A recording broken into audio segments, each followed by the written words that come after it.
Well, Elliot Tepper is a senior fellow at the Norman Peterson School of International Affairs, and he joins us this morning from Ottawa. Professor Tepper, it's so good to see you. We just saw an overview of Donald Trump's first 100 days from a mostly American perspective.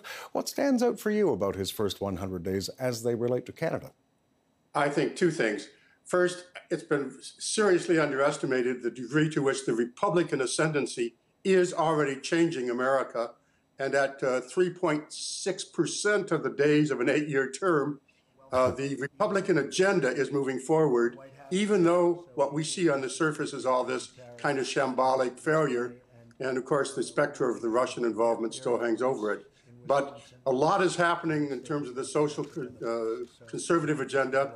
The second is, in terms of foreign policy, we do not see a Trump doctrine emerging at all, but we do see a lot of Trump diversion. We're no longer talking about the things the press wants to talk about.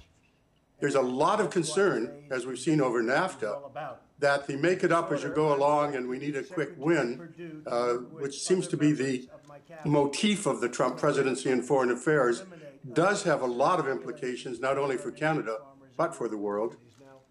Well, let me pick up on a couple of those points that you just mentioned. NAFTA was one of them. Softwood lumber dispute, threats against NAFTA, signing orders, making life easier for U.S.-based petroleum companies, eliminating shared scientific funding to study the Great Lakes. I mean, these are all hot topics for many Canadians.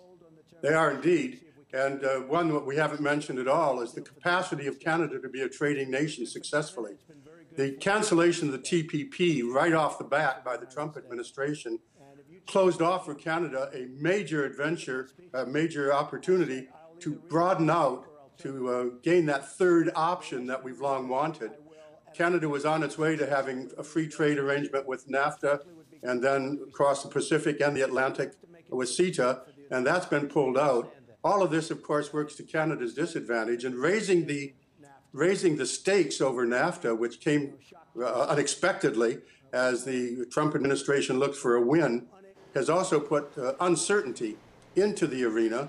That uncertainty, Brad, I think is the key takeaway of all of this. You know, China seems to me to be the big winner in all this, because whereas America has always been the safe, reliable, and certainly conveniently located trading partner, Canada's overdependence has been a concern through numerous governments in Canada, going back to 1972 and Mitchell Sharp's third option. Canada's looking for a way now to broaden out its options, and it's being forced into it by this rather erratic behavior by the Trump administration. China is waiting. Canada said we want to accelerate the free trade talks. 2 years is a shockingly short time for a free trade pact, but that might mean that Canada is more willing to be more advantageous to the Chinese terms of trade because of the Trump administration. I've only got a couple of seconds left to ask you this, and I need a quick answer. Based on your experience and based on the 100 days that you've seen Trump in office, based on those two things, net result, Trump presidency, good for Canada or not? It's probably very mixed for Canada. We've worked effectively to try to neutralize the negative side of it. We'll have to see if that can carry through to success.